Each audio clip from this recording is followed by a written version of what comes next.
Odia grammar प्रथम विषय वाक्य विचार। वाक्यटी जहा विषय रे कुहा जाए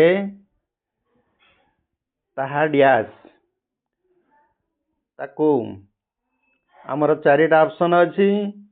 ताकू क्रिया कुहा जाए, कर्म कुहा जाए, कर्ता कुहा जाए, अवयव कुहा जाए। ताले जो चारोटी ऑप्शन लु को ऑप्शन टी आमर ठीक टी जहा विषय रे कुहा जाए सी हैला क्रियापद। अच्छा, ऑप्शन क ठीक। निम्नोक्त केउ पदटी वाक्य शेष रे रहे। धरा जो आमे लिखिले राम सेठाकू गला, ताने वाक्य शेष रे किए रहिला एई पदटा ई गलाटा रहिला। गलाटा ताले की पद? क्रियापद। जोटी क्रिया दिवो सेटा ठीक। गुण कर्म कर्म भूल ताने ई ग ऑप्शन हला ठीक। ताले 2 नंबर हला क्रियापद। एबे आमे 3 नंबर को जिबा। छात्र माने शीघ्र श्रेणी को आस। देख एठी से लिखला बेले गोटे जिनस से छाड़ी देइछि। छात्र माने शीघ्र श्रेणी को आस। ए जो छात्र माने नहीं एठी गोटे एमती चिन्ह रहिबा कथा, जोटा को आमे संबोधन चिन्ह बोली कहंती। संबोधन सूचक चिन्ह। छात्र माने शीघ्र एठा को आस। ए वाक्य रे काहा को संबोधन कराइछि देख। केउ पदटी संबोधन पद अटे ताले छात्र मान को संबोधन कराला। ताले देख आस नुहे, श्रेणी को नुहे, शीघ्र नुहे, ताले छात्र माने। सेमती देखिबा भंगा चौकीटी बारंडारे पड़िछि। एई वाक्य रे विशेषण पदटी किए? अच्छा, आमे देखिले ए जो चौकीटा अछि, चौकीटा की पद? चौकीटा हला विशेष्य पद। एटा होची विशेष्य पद। अच्छा, एटा विशेष्य पद हेतिबारु केउ प्रकार चौकी ना भंगा चौकी। अच्छा, ए जो भंगा पदटी हला, ए जो भंगाटी हला तार विशेषण। अच्छा, वर्तमान देख ऑप्शन किए ठीक करे अछि चौकी, चौकी विशेष्य पद। बारंडा नुहे रही भंगा एवं घर रही पड़ी। ताला एठी हमर किया हबो? भंगाटी ठीक। सेमती 5 नंबर वाक्य रे पद गुड़िकर संबंध को कौन कहा जाए? ताले वाक्य भितरे जो पद गुड़िकर परस्पर प्रति जो संबंध अछि सेई संबंध को वाक्यर कौन कहा जाए? योग्यता कहा जाए। ताले ऑप्शन क ठीक। आकांक्षा हब नहीं, गोटे पद अन्य को अपेक्षा करने को आकांक्षा कहा जाए। ताले आसती हब नहीं, जुग्म पद हब नहीं। 6 नंबर गोटे पद अन्य पद उपरे अर्थबोध पाई अपेक्षा कले। अपेक्षारू आकांक्षा। तेणु आ मन रखिदेने, यहाँ मन रखिदब। अपेक्षा कले या डैश कहा जाए। 6 नंबर ख कौन कहा जाए? आकांक्षा कहा जाए। आउ सब गुड़ाक भूल। एबे जिबा आमे 7 नंबर को। 7 नंबर रे सुभाष बोस को किए न जाने। यह की प्रकार वाक्य? से कहूची यह होची सम्मति सूचक। सम्मति सूचक हबनी। अच्छा, नास्ति सूचक हेतिबारु शेषर की प्रश्नवाचक चिन्ह देइछि, या हब नाही। तेणु प्रश्न सूचक। 7 नंबर ग ठीक। 8 नंबर तुमे केबे आसीब? देख प्रश्न सूचक चिन्ह लास्ट को देइछि। यह की प्रकार वाक्य?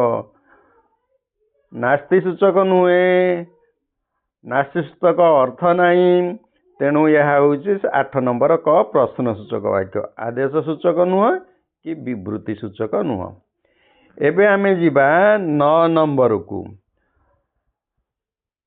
आसती को आउ कौन बोली कहा जाए? अच्छा, आसतीर ଅନ୍ୟ ନାମ କ'ଣ? ପ୍ରଥମରେ ଦେଇଛି ଯୋଗ୍ୟତା, ଖରେ ଦେଇଛି ପଦବିନ୍ୟାସ, ଆସତିର ଅନ୍ୟ ନାମ ହେଉଛି ଯେ କି କ'ଣ ନା ଆଉ କ'ଣ, ତାକୁ ପଦବିନ୍ୟାସ କୁହାଯାଏ। 10 ନମ୍ବର, ଗୋଟିଏ ବାକ୍ୟରେ ଯୋଡ଼ିବା ପାଇଁ କାହାର ସାହାଯ୍ୟ ନିଆଯାଏ? ତମେ ଜାଣିଛ ଯେତେବେଳେ ଆମେ ପଦକୁ ଯୋଡ଼ନ୍ତି ଆମର ସବୁ କଞ୍ଜକ୍ସନ, ସବୁ ଇଂଲିଶରେ ଆମେ ତାକୁ କଞ୍ଜକ୍ସନ ବୋଲି କହନ୍ତି।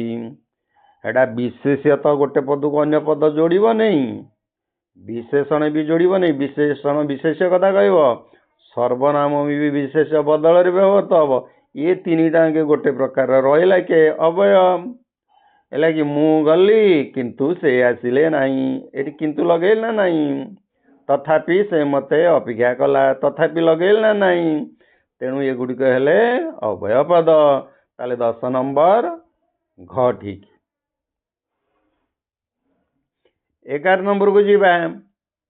ତାହେଲେ ବାକ୍ୟରେ ବୁଝା ପଡୁଥିବା ନିର୍ଦ୍ଦିଷ୍ଟ ଅଂଶକୁ କ'ଣ କୁହାଯାଏ? ବାକ୍ୟରେ ବୁଝା ପଡୁଥିବା ନିର୍ଦ୍ଦିଷ୍ଟ ଅଂଶକୁ କ'ଣ କୁହାଯାଏ? ଯୋଉ ଅଂଶଟାକୁ ବୁଝି ହବ। ଆଚ୍ଛା, ବୁଝି ହେଉଥିବା ଅଂଶଟା ତାହେଲେ କ'ଣ ହବ? ବାକ୍ୟାଂଶ। ତାହେଲେ ବାକ୍ୟର ଅଂଶ ବାକ୍ୟାଂଶ। 11 ନମ୍ବର କ ଠିକ୍। ଖଣ୍ଡପଦ ଭୁଲ, ଖଣ୍ଡବାକ୍ୟ ଭୁଲ, ଆସତି ବି ଭୁଲ। ହେଲା, ତାହେଲେ କି ଠିକ୍? କ ଠିକ୍। 12 ନମ୍ବର, ନିମ୍ନୋକ୍ତ ମଧ୍ୟରୁ କେଉଁଠି ଗଠନାତ୍ମକ ବାକ୍ୟର ଅଂଶ ନୁହଁ? ଆଚ୍ଛା, ଗଠନାତ୍ମକ ବାକ୍ୟର ଅଂଶ ନୁହଁ, ତାହେଲେ ଗଠନ ଦୃଷ୍ଟିକୋଣରୁ ଆମର ନାସ୍ତିବାଚକ ବାକ୍ୟ ଏକ ବାକ୍ୟ ହିସାବରେ ଗଠନ ଦୃଷ୍ଟିକୋଣରୁ ନିଆଯାଏ ନାହିଁ। ତେଣୁ 12 ନମ୍ବର ଖ ଠିକ୍। ଏବେ ଦେଖିବା 13 ନମ୍ବର କ'ଣ ଅଛି। 13 ନମ୍ବର, ବାକ୍ୟର ସମାପିକା କ୍ରିୟାଯୁକ୍ତ ଅଂଶଟିକୁ କ'ଣ କୁହାଯାଏ? ତାହେଲେ ବାକ୍ୟର ସିଏ ଗୋଟେ ଅଂଶ। ଆଚ୍ଛା, ବାକ୍ୟର ଯଦି ଗୋଟେ ଅଂଶ ହେଲା ସେ ତ ଆଉ ମୌଳିକ ବାକ୍ୟ ହେଇପାରିବ ନାହିଁ। ଆଚ୍ଛା, ମୌଳିକ ବାକ୍ୟ ନହେଲେ ତାହେଲେ ସିଏ କି ବାକ୍ୟ ହବ? ନା ଖଣ୍ଡ ବାକ୍ୟ ହବ। ବ୍ୟାସ ବାକ୍ୟ ନୁହେଁ, ମୌଳିକ ବାକ୍ୟ ନୁହେଁ, ମିଶ୍ର ବାକ୍ୟ ନୁହେଁ, ତାହେଲେ ସିଏ ହବ ଏକ ଖଣ୍ଡ ବାକ୍ୟ। ଆଜ୍ଞା ଟିକେ ସାହାଯ୍ୟ କରନ୍ତୁ। ଦେଖ, ଆଜ୍ଞା ଟିକେ ସାହାଯ୍ୟ କରନ୍ତୁ, ଏ କଥାଟି ଆମେ ଜଣକୁ ଅନୁରୋଧ କରିବା ଅର୍ଥରେ ଆଜ୍ଞା ଶବ୍ଦଟି ବ୍ୟବହାର କରନ୍ତି। ତେଣୁ ଏହା ପ୍ରଶ୍ନସୂଚକ ନୁହଁ, ଅବଜ୍ଞା ସୂଚକ ନୁହଁ। ତେଣୁ ଗ ହେଲା ଅନୁରୋଧ ସୂଚକ, ବିବୃତ୍ତି ସୂଚକ ବାକ୍ୟ ନୁହଁ। ତାହେଲେ 14 ନମ୍ବର ଗ ଠିକ୍। 15କୁ ଯିବା। ଆଚ୍ଛା, 15 ନମ୍ବର ବାକ୍ୟ ଦେଖିଲ। 15 ନମ୍ବର ଅଛି, ବାକ୍ୟର ପ୍ରତ୍ୟେକ ଅଂଶକୁ ଡ୍ୟାସ୍ କୁହାଯାଏ। ଆମର ଏଇ ଯୋଉ ବାକ୍ୟର ପ୍ରତ୍ୟେକ ଅଂଶକୁ ସର୍ବନାମ କେବେ ହବ ନାହିଁ, ବିଶେଷଣ କେବେ ହବ ନାହିଁ। ବାକ୍ୟ ଭିତରେ ସର୍ବନାମ ଥାନ୍ତି, ବିଶେଷଣ ଥାନ୍ତି, କିନ୍ତୁ ସେଇ ଯୋଉ ପ୍ରତ୍ୟେକ ଅଂଶକୁ କ'ଣ ଆମେ କହନ୍ତି? ପଦ ବୋଲି କହନ୍ତି। ତାହେଲେ 15 ନମ୍ବର ଖ ଠିକ୍। 2 ବା ତତୋଧିକ ସାପେକ୍ଷ ଖଣ୍ଡ ବାକ୍ୟର ସମନ୍ୱୟରେ ଯେଉଁ ବାକ୍ୟ ଗଠିତ ହୁଏ, ଅର୍ଥାତ୍ ଗୋଟିଏ ବାକ୍ୟ ଅନ୍ୟ ବାକ୍ୟ ଉପରେ ନିର୍ଭରଶୀଳ ଥାଏ ଏବଂ ସେମାନଙ୍କର ସମଷ୍ଟିରେ ଏକ ବାକ୍ୟ ତିଆରି ହୁଏ, ସେ ବାକ୍ୟକୁ ଆମେ କି ବାକ୍ୟ କହନ୍ତି? ସେ ବାକ୍ୟକୁ ଆମେ ଜଟିଳ ବାକ୍ୟ କହିବା। ତାହେଲେ ମିଶ୍ର ବାକ୍ୟ ହବ ନାହିଁ, ଖଣ୍ଡ ବାକ୍ୟ ତ ନୁହଁ, ଯୌଗିକ ନୁହଁ, ଅତଏବ ଜଟିଳ ବାକ୍ୟ। 17 ନମ୍ବର, ରାମଚନ୍ଦ୍ର ପିତୃ ସତ୍ୟ ପାଳି ବନବାସ ଗଲେ। ତାହେଲେ ଏହା ଏକ ବିବୃତ୍ତି ଦଉଛି, ଏହା ଏକ ତଥ୍ୟ ପ୍ରଦାନ କରୁଛି, ତାହେଲେ ଅତଏବ ଏହା ବିବୃତ୍ତି ସୂଚକ ବାକ୍ୟ। 17 ନମ୍ବର କ ଠିକ୍। ନାସ୍ତି ସୂଚକ ନୁହେଁ, ପ୍ରଶ୍ନ ସୂଚକ ନୁହେଁ, ଆଦେଶ ସୂଚକ ବି ନୁହଁ। ଆଚ୍ଛା, 18ରେ କହିଲା ଫଳ ବିକୁଥିବା ଲୋକଟି ଖାଇବାକୁ ଗଲା, ତାକୁ ସଂକ୍ଷେପରେ ପ୍ରକାଶ କର। ଅର୍ଥାତ୍ ଏଇଟା ଗୋଟେ ବଡ଼ ଅଂଶ ହେଇକି ଅଛି, ତାକୁ ଟିକେ ଆମେ ଛୋଟ କରିଦେବା। ସଂକ୍ଷେପ କରିଦେବା ମାନେ କ'ଣ? ଛୋଟ କରିଦେବା। ଆଚ୍ଛା, जदि मु कहमी काठ निर्मित पोल स्थायी नुहे ताले तमे कौन लिखिब काठ निर्मित पोल स्थायी नुहे काठ निर्मित पोल है काठ पोल स्थायी नुहे है अस्थायी ताले देख दीटा शब्द रहिला काठ पोल अस्थायी सेमिति जीए फल बिकुथिबा लोकटी खाइबा को गला अच्छा फल बिकुथिबा लोक फल बिकाली हो पारिबो एक पदरे कि खाइबा को गला देख फल बिकालीटी गला खाइबा फल बिकाली लोकटी खाइबा को गला खाइबा को जीवा व्यक्ति फल बिकाली जीए फल बिके से खाइबा को गला भूल ताले फल बिकालीटी एइटी छाड़ी जाइछि एटा खाली खाइबा को जोड़ी दबो है ये कौन जोड़िबो खाइबाकू फल बिकालीटी खाइबाकू गला संक्षेप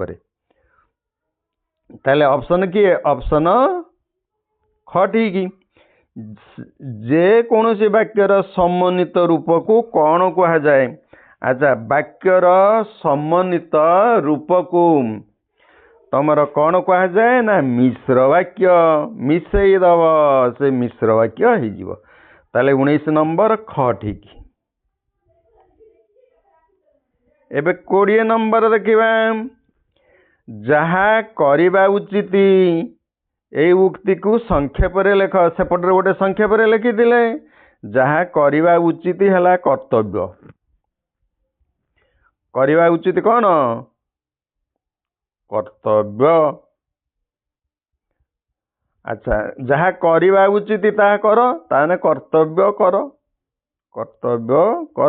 देख कर्तव्य कर जोटी अच्छी सहीटा ठीक ताले किए ठीक ताले आम देखिले एठारे ख ठीक ताले 20 नंबर ख ठीक एठी आमर वाक्य विचार 20टी एक मार्किया थिला आम ये साइले तेणु परवर्ती ग्रामर विषय आलोचना हब तमे आम चैनल नोटिफिकेशन पाइबा दरकार पड़े सब्सक्राइब करनियो जदि पारछ लाइक कर शेयर कर।